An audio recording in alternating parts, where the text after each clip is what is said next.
Hey, John Gilroy here. Everybody's talking about artificial intelligence. Today, we're going to talk about how artificial intelligence can help the warfighter. Hit the music, Manny. Welcome to the Federal Tech Podcast, where industry leaders share insights on innovation with a focus on reducing cost and improving security for federal technology. If you like the Federal Tech Podcast, please support us by giving us a rating and review on Apple Podcast. Welcome to the Federal Tech Podcast, the podcast that connects you to federal technology leaders. My name is John Gilroy, and I will be your moderator. In the virtual studio today, we have Mark Bruner. He's the president for public sector of a company called Primer. You can find them at Primer.ai, and the AI is artificial intelligence, and that's our focus today. And Mark and I have both, we've been inundated with articles and videos and conversations about artificial intelligence, and it's everywhere. It's everywhere. I thought we'd just maybe tease out a small little topic of it and see, okay, let's put AI in work boots and see how it can help, the people whose lives are on the line every single day all over the world. So, Mark, perhaps you give us a quick background, and then we'll just jump right into the topic. Yeah, sure. Thanks, John. One of the things we do at Primer is provide tools to analysts and operators to help them complete their mission using speed, power, and accuracy, which our tools provide. And again, our background, Primer was originally launched out of I-Q-Tel. I know those folks. Yeah. Yeah, a terrific organization who picks a handful of companies each year where the government is going to invest in those technologies because I-Q-Tel feels that there is such significant value to national security that they actually invest and launch those companies. And through I-Q-Tel, we've developed relationships in the intelligence community and also across DoD. And again, our core technology is natural language processing, which has been around for many years. We've been at it for about 7 years. And you do see that there's a lot of companies that say that they do AI. We've actually been doing it for quite some time. And we build and train models using artificial intelligence and machine learning. And we're able to use those models to help our customers essentially get their work done quicker and with much greater accuracy and precision. Well, the word that's normally associated with artificial intelligence in many areas is predictive analytics or predictive ability. And boy, I'd love to go to Las Vegas and have some predictive analytics in my back pocket. But I think for the folks at the Pentagon, maybe, predicting maintenance issues and anticipating crises might be pretty important. So is that one of the areas you delve into, maybe looking at potential crises and maybe reducing this demand signal? Yeah, we do. And one of the things I would point you to is one of our advisors, General Steve Townsend, recently penned an op-ed where he was arguing for further adoption of IC tools and making the point, too, that DoD can quickly benefit from many of these tools that already exist in the IC by simply adopting these products and using that to what we say is getting left of the strategic surprise. And this is where, again, as you and I had talked about, I think that we can focus on providing these capabilities to deter conflict, right? And ensure that our commanders are not surprised. And I think if you look at the world today, it's gotten increasingly complex. And you have near-peer competitors like Russia and China. And then you're also dealing with these hybrid warfare, low-intensity type of exchanges with the Houthis, with the tragic events in Jordan, and some of these other areas where, the Pentagon has an acquisition that's designed to procure hardware. I think there's often some challenges in understanding how to buy software. And so at Primer, I served on the Atlantic Council's Defense Adoption and Innovation Commission, and we made a series of recommendations on how the Pentagon can improve its acquisition and get much faster.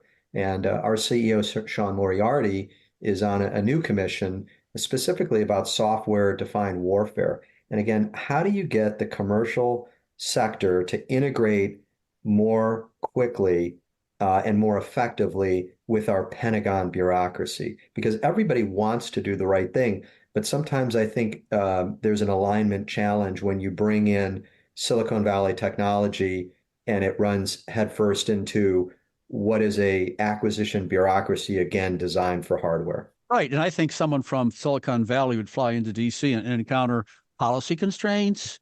Uh, they may think they know the technical concerns, but they don't. And, it's the old who do you trust? And I think trust is an important part of this too. And maybe that's what Primer's doing. It's the prime bridge. Maybe it's the bridge between those two areas. Yeah, and I think you put your finger on it there about trust. And that's essentially what we're building is trust with our customers in the government. And I think you build trust by delivering capabilities that are extremely reliable and at the end of the day, help people do their jobs better. And what we're hearing from our customers is that we can make huge advancements in capability, speed, performance. We just heard from one of our customers a few weeks ago that when we ingest many of these massive data sets and we use our new Delta product to help them pull insight from the data, they shared with us that they had been experimenting with some of our models and that they were actually now, our models were approaching the level of accuracy of their human analysts. So if you think about it, there's a lot of implications there, right? And again, when our models are getting that accurate and that precise, I think that's a game changer. And work that used to take, a few days, now can literally take a few minutes with a group of analysts using our machines. And then the other thing I would add is when we think about the Pentagon's big push to visualize the battlefield, that's called JADC2, Mm-hmm. and each service has their own version. JADC2, the decision loop there is sensing, make sensing, decide, and act. And Primer, we're the make sense people in that equation. And so we don't have sensors out there ourselves, but we're able to integrate almost any type of sensor, make sense of that data, and provide the human in the loop much better information for them to make that decision. And at the end of the day, in an operational sense, what you're giving the commander is also more time. So if we're able to have the machines aggregate data for them and give them a better sense of how they visualize the theater, it gives them more time to make their decisions. I trying to keep up with AI. I read all kinds of things. I read interviews. There is the DoD has a chief digital AI office, and I think the guy there is Bill Stridlin. And when you use the word experiment, a couple minutes ago, I thought about that. He says, and he wants to get people to be comfortable enough to experiment. And so the question for you, Mark, is at what point do you make the transition from experimenting and being close to actually using the tool itself? At one point, do you take off the training wheels, huh? Yeah, I think that's a great question, and we have a very good relationship with the chief data officer, Craig Martell, and also Mr. Mm-hmm. Stryland. And I think that that's a really impressive initiative. Like anything in government, it's going to take a couple of years for that to get fully up to speed and get the budget authority that they need. But I would tie that into the Replicator initiative led by Secretary Hicks as one where this is a way that the Pentagon can move faster with existing authorities. And that may be what we need is we need to change the policy on how the Pentagon procures solutions. But in parallel, we have to work with the existing policies and fund and incentivize outfits like the CDAO, like DIU, Defense Innovation Unit, like some of these non-traditional contracting vehicles called Other Transaction Authority or OTAs that work with AFWorks and SoftWorks and some of those other accelerators. And the point there is that we want to work with those because this is a way to get on contract faster and put technology in the hands of the operator and the warfighter. And talking about Secretary Hicks' initiative, what I like about Replicator is I think clearly it is pushing the edge of the envelope. And there's going to be some areas that make traditional contractors maybe a little uncomfortable because we're not talking about 5 years of planning to then issue an RFP and then have 5 years of building a system. And then by the time it's fielded, it's 10 years old, right? We can't do that Yeah. because our opponents are iterating much, much faster. And we have to get into that development loop and get faster, get better, get more accurate. And then with Replicator, I think it's done a great job of pushing the system into working faster. And my understanding is Replicator 2.0 is going to actually be focused on software. So we're hugely excited about that. We're big supporters of the Replicator initiative. Mark, I looked you up on LinkedIn this morning. I saw you went to Georgetown. And in the Washington, D.C. area, everyone knows, I assume they know that it's a Jesuit institution, and they include an ethical component in every class. So if Mark takes a class in history, you got to include ethics in it, as well as, information technology. And kind of funny, good skill set they have. I mean, that's the place you studied a little bit here. If you look at the DoD, they have, guess what? Responsible artificial intelligence toolkit that talks about, ethics. And so putting together large libraries is one thing, but putting them together ethically is something different. So is that a challenge for someone like you, for the DoD, or do you address that whole ethical component of putting together these big libraries? Yeah, you've identified a really important issue, which is I think in the history of developing these systems, you're often going to have a ethical component. I look back on my own experience in my career. I was in the early stages of developing unmanned vehicles, right? And I Mm. think if you think in the 2000s, there's some pretty significant resistance to how we would use at that point what were called UAVs. And the services, the military services said, no way, no how. We will never have an aircraft drop a weapon without a pilot at the controls. And, we've seen that we work through those issues, right? And we found what the rules of engagement are, and we continue to refine it. And now drones are ubiquitous. And now we're talking about having drones deliver packages to our doorstep, right? So I think if you take that example and apply it to AI, you're going to have much of the same journey.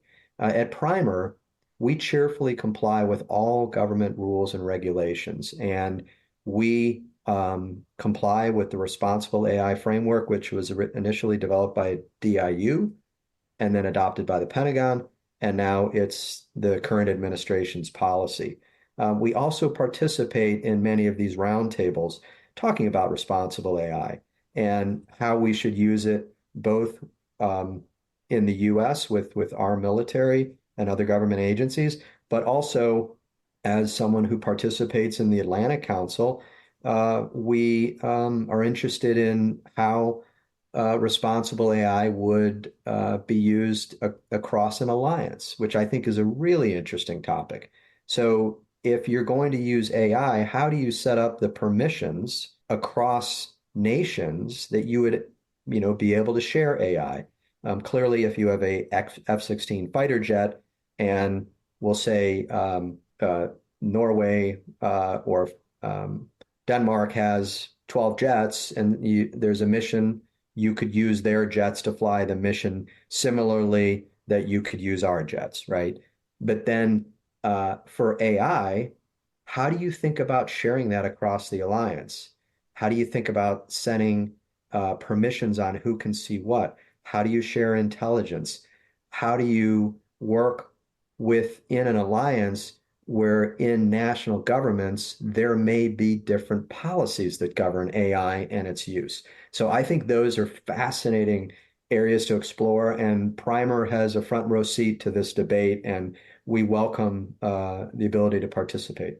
If you want to participate in this discussion, you can go to Primer.ai, and they have all kinds of information about events they attend and blogs and information about artificial intelligence there. I'm glad you brought up the early part of your career, and you talked about, they would never send something in without, this never is a hard word to say, I mean, you start saying never and you get in trouble.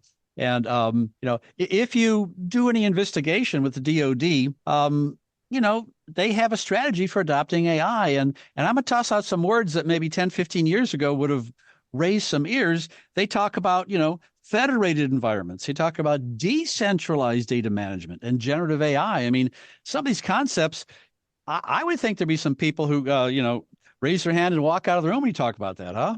Yeah, I mean, these are all concepts that we talk about regularly. One of the advantages we have is at Primer, we do hire the best data scientists in the world. And we have a team of machine learning and AI experts who are also able to continuously update us on the abilities of the technology itself.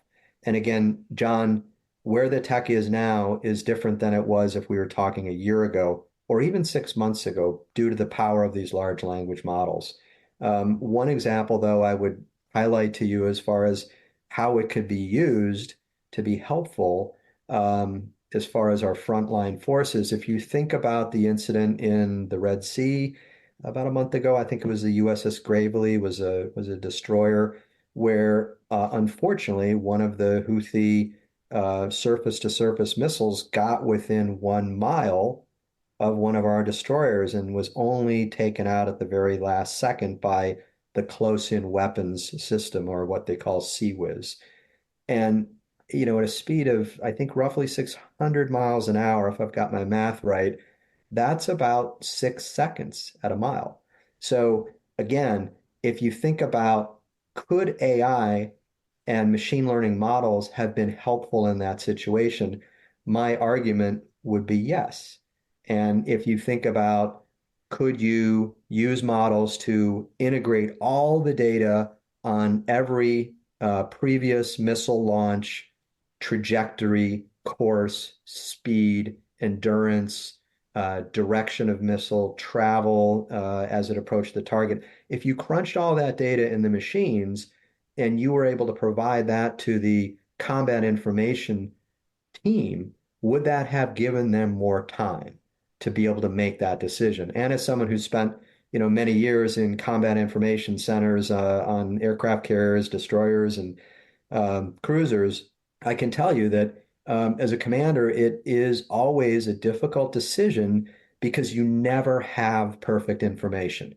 You always wish you had that one more piece of information that would confirm for you your thesis on what the incoming target is, or whether you can conclude that it's not a threat, right? And so again, if you just layer a primer machine learning model on top of the data that's already there with the best trained crews in the world on our warships, my argument is that that would be helpful because you're using the machines to do what machines do well, and then you have humans perform what they do well, which is decide and act, and the human is still in the loop. Well, Mark, you're a human, and I'm going to put you up at 40,000 feet and have you look down at this problem. And I think we've covered the mountaintops here. We talk about ethical considerations. We've talked about acquisition. We've talked about some of the challenges and the changes. But I think what the listeners want to know is that, what things aren't being considered. Yeah, maybe you and your team are considering these things, but the people in the Pentagon aren't, or the people in Silicon Valley aren't. So what are some of the issues that are widely considered to be important, but people don't spend much time talking about them? Yeah, I'm gonna, as someone who's spent some time up on Capitol Hill, I'm gonna go back to a foundational issue, which is certainty in the budget. And for a Silicon Valley company, many of these are venture backed, and that's risk capital. And in the private sector, VCs can put their bets on a variety of different industries, right? And I think we really want to ensure that we maintain the link between the top capital markets in the world, the venture capital system, the academic experts that we have providing these models and artificial intelligence, and then commercial sector, that we want people who believe in the mission, like we do at Primer, to be able to easily work with the Pentagon. But with these continuing resolutions and budget uncertainty, look, it makes it really hard because if you're an investor, you can invest in another industry, right?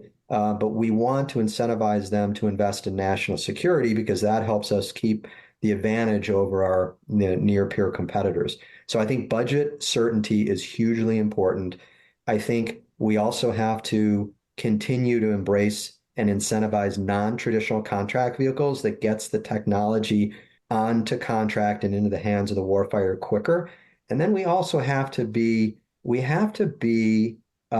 willing to fail occasionally as a national security system. We need to be able to test some of these new technologies, and if they don't work, we have to understand that that's part of the process. I think currently the Pentagon still is a risk-averse culture, especially in the procurement community, that there's not incentives for taking risks. So those are three things that I think we really need to work on in the acquisition community. And I think the private sector, again, wants to make this a great partnership.